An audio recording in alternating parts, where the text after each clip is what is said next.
السلام علیکم ورحمۃ اللہ وبرکاتہ۔ محترم ناظرین اکرام، آج ہم آپ حضرات کی خدمت میں قیامت کی کچھ ایسی نشانیاں پیش کرنے جا رہے ہیں جو اب تک ظاہر ہو چکی ہے۔ محترم ناظرین اکرام، بخاری شریف میں ایک حدیث ہے، حضرت سہل ابن سعد رضی اللہ تعالی عنہ فرماتے ہیں کہ ایک دفعہ نبی کریم صلی اللہ علیہ وسلم نے اپنی درمیانی اور شہادت کے انگلی سے اشارہ کر کے ارشاد فرمایا، میں اور قیامت ان دونوں کی طرح قریب قریب ہے۔ اسی طرح ایک حدیث النہایہ لابن الاسیر میں ہے، نبی کریم صلی اللہ علیہ وسلم نے ارشاد فرمایا، میں قیامت کے علامتوں کے بالکل شروع میں بھیجا گیا ہوں۔ بخاری شریف ہی کی اور ایک حدیث ہے کہ نبی کریم صلی اللہ علیہ وسلم نے ایک دفعہ حضرت عوف ابن مالک رضی اللہ تعالی عنہ سے ارشاد فرمایا، اے عوف، یاد رکھو قیامت سے پہلے 6 باتیں ہوگی۔ ایک، میرا اس دنیا سے جانا۔ فرماتے ہیں یہ سن کر مجھے شدید رنج ہوا۔ فرمایا اس کے بعد دوسری نشانی بیت المقدس کا مسلمانوں کے ہاتھ فتح ہونا۔ تیسری نشانی، ایک بیماری تم پر ظاہر ہوگی جس کی وجہ سے تمہیں اور تمہاری اولادوں کو اللہ تعالی شہادت سے سرفراز فرمائیں گے اور تمہارے اعمال کو پاک صاف کریں گے۔ چوتھی نشانی، تمہارے پاس مال و دولت خوب ہوگا، حتیٰ کہ مرد کو 100 اشرفیہ دیے جائے پھر وہ ناراض ہوگا۔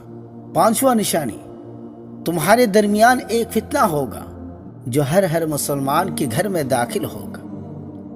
چھٹی نشانی، تم میں اور رومیوں میں صلح ہوگی، پھر رومی تم سے دغا کریں گے اور 80 جھنڈوں تلے اپنی فوج لے کر تمہاری طرف آئیں گے، ہر جھنڈے کے نیچے 12,000 فوجی ہوں گے۔ اسی طرح بخاری شریف میں اور ایک حدیث ہے، سیدنا حذیفہ رضی اللہ تعالی عنہ بیان کرتے ہیں کہ ہم لوگ امیر المؤمنین حضرت عمر رضی اللہ تعالی عنہ کے پاس بیٹھے ہوئے تھے، تو انہوں نے کہا کہ فتنہ کے بارے میں رسول اللہ صلی اللہ علیہ وسلم کی حدیث تم میں سے کسے یاد ہے؟ میں نے کہا مجھے۔ بالکل اسی طرح یاد ہے جیسا کہ آپ صلی اللہ علیہ وسلم نے فرمایا۔ امیر المؤمنین حضرت عمر رضی اللہ تعالی عنہ نے فرمایا کہ پھر بیان کیجئے۔ تو میں نے کہا کہ آدمی کا وہ فتنہ جو اس کی بیوی اور اس کے مال اور اولاد میں ہوتا ہے، نماز، روزہ، صدقہ اور امر بالمعروف اور نہی عن المنکر اس کو مٹا دیتا ہے۔ امیر المؤمنین حضرت عمر رضی اللہ تعالی عنہ نے کہا کہ میں یہ نہیں پوچھنا چاہتا، بلکہ وہ فتنہ جو دریا کی طرح موج زن ہوگا۔ سیدنا حذیفہ رضی اللہ تعالی عنہ نے کہا، اس فتنے سے آپ کو کچھ خوف نہیں، کیونکہ آپ کے اور اس کے درمیان ایک بند دروازہ ہے۔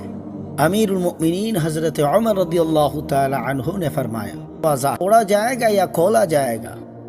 سیدنا حذیفہ رضی اللہ تعالی عنہ نے کہا کہ توڑا جائے گا۔ پھر امیر المؤمنین رضی اللہ تعالی عنہ نے کہا تو پھر وہ دروازہ کبھی بند نہ ہوگا۔ حضرت حذیفہ رضی اللہ تعالی عنہ سے پوچھا گیا کہ کیا حضرت عمر رضی اللہ تعالی عنہ اس دروازہ کو جانتے تھے؟ انہوں نے کہا ہاں، اس طرح جانتے تھے جیسے تم جانتے ہو کہ دن کے بعد رات ہوگی۔ سیدنا حذیفہ رضی اللہ تعالی عنہ نے وہ حدیث بیان کی جو غلط نہ تھی، پس ان سے دروازے کا پوچھا گیا تو انہوں نے کہا کہ دروازہ امیر المؤمنین سیدنا عمر رضی اللہ تعالی عنہ تھے۔ اسی طرح البدایہ والنہایہ لابن کثیر میں ایک حدیث ہے، حضرت حذیفہ رضی اللہ تعالی عنہ فرماتے تھے، فتنوں کی ابتدا حضرت عثمان غنی رضی اللہ تعالی عنہ کی شہادت سے ہوگی اور اس کا اختتام خروج دجال پر ہوگا۔ نبی کریم صلی اللہ علیہ وسلم ایک دفعہ احد پہاڑ پر چڑھے۔ آپ صلی اللہ علیہ وسلم کے ساتھ حضرات ابوبکر صدیق، عمر فاروق اور عثمان غنی رضی اللہ تعالی عنہم بھی تھے۔ پہاڑ ہلنے لگا۔ نبی کریم صلی اللہ علیہ وسلم اس پر اپنا پاؤں مارا اور فرمایا، ٹھہر جا، تجھ پر اللہ کا نبی، صدیق اور 2 شہداء موجود ہیں۔ اشارہ تھا حضرت عمر رضی اللہ تعالی عنہ اور حضرت عثمان غنی رضی اللہ تعالی عنہ کی شہادت کی طرف۔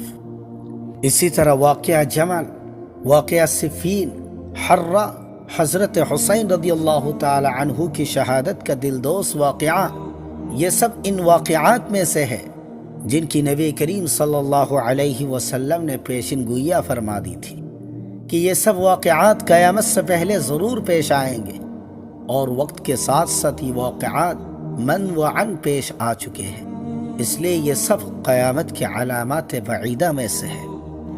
آپ صلی اللہ علیہ وسلم نے ارشاد فرمایا کہ قیامت قائم نہ ہوگی یہاں تک کہ 2 بڑے عظیم الشان گروہ حضرت علی رضی اللہ تعالی عنہ اور حضرت معاویہ رضی اللہ تعالی عنہ کی جماعت آپس میں لڑیں گے، اور ان میں بہت سخت لڑائی ہوگی۔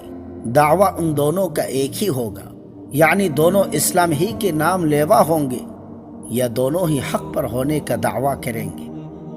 فضل بنت حارث رضی اللہ تعالی عنہ فرماتی ہے کہ ایک دفعہ نبی کریم صلی اللہ علیہ وسلم کی آنکھوں سے آنسو جاری تھی۔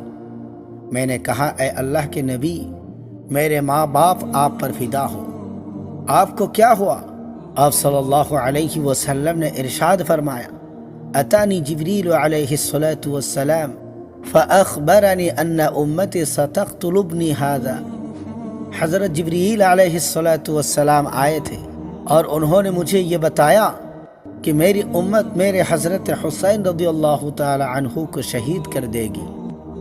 ایک دفعہ نبی کریم صلی اللہ علیہ وسلم نے ارشاد فرمایا، میرے پاس گھر میں ایسا فرشتہ آیا تھا جو آج سے پہلے میرے پاس داخل نہیں ہوا۔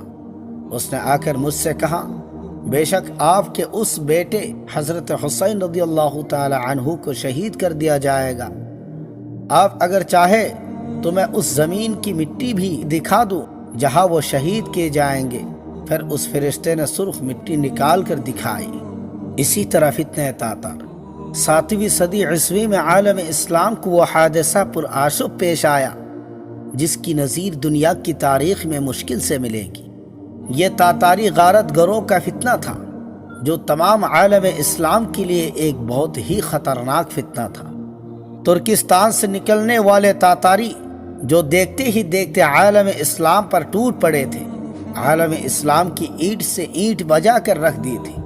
انہی کے ہاتھوں سن 656 ہجری سقوط بغداد کا اندوہناک حادثہ پیش آیا تھا، جس میں اس وحشی قوم نے جنگیز خان کی پوتے ہلاکو خان کے سرکردگی میں دنیا اسلام کے دارالخلافہ بغداد میں داخل ہو کر وہ تباہی و بربادی مچائی کہ اس سے لفظوں میں بیان نہیں کیا جا سکتا۔ تقریباً 1 مہینے سے بھی زیادہ عرصہ تک مسلمانوں کا قتل عام کرتے رہے۔ بازاروں اور راستوں میں ٹیلوں کے مانند لاشوں کے ڈھیر لگائے گئے۔ مقتولین کی تعداد مؤرخین نے 18 لاکھ ذکر کی ہے۔ نبی کریم صلی اللہ علیہ وسلم نے اس فتنے کے بارے میں پہلے ہی پیشن گوئی فرما دی تھی اور اسے قیامت کے علامات میں سے قرار دیا تھا۔ نبی کریم صلی اللہ علیہ وسلم کا ارشاد ہے، قیامت قائم نہ ہوگی جب تک تم ترکوں سے نہ لڑو، جن کی آنکھیں چھوٹی، منہ سرخ، ناک موٹی پھیلی ہوئی ہوگی۔ ان کے منہ ایسے ہوں گے جیسے ڈھالے جن پر تہ بہ تہ چمڑا چڑھا دیا گیا ہو، اور قیامت اس وقت قائم نہ ہوگی جب تک تم ایسے لوگوں سے جنگ نہ کرو جو بالوں کے جوتے پہنتے ہو۔ اللہ پاک ہم سب کو دنیا کے تمام فتنوں سے حفاظت فرمائے، آمین یا رب العالمین۔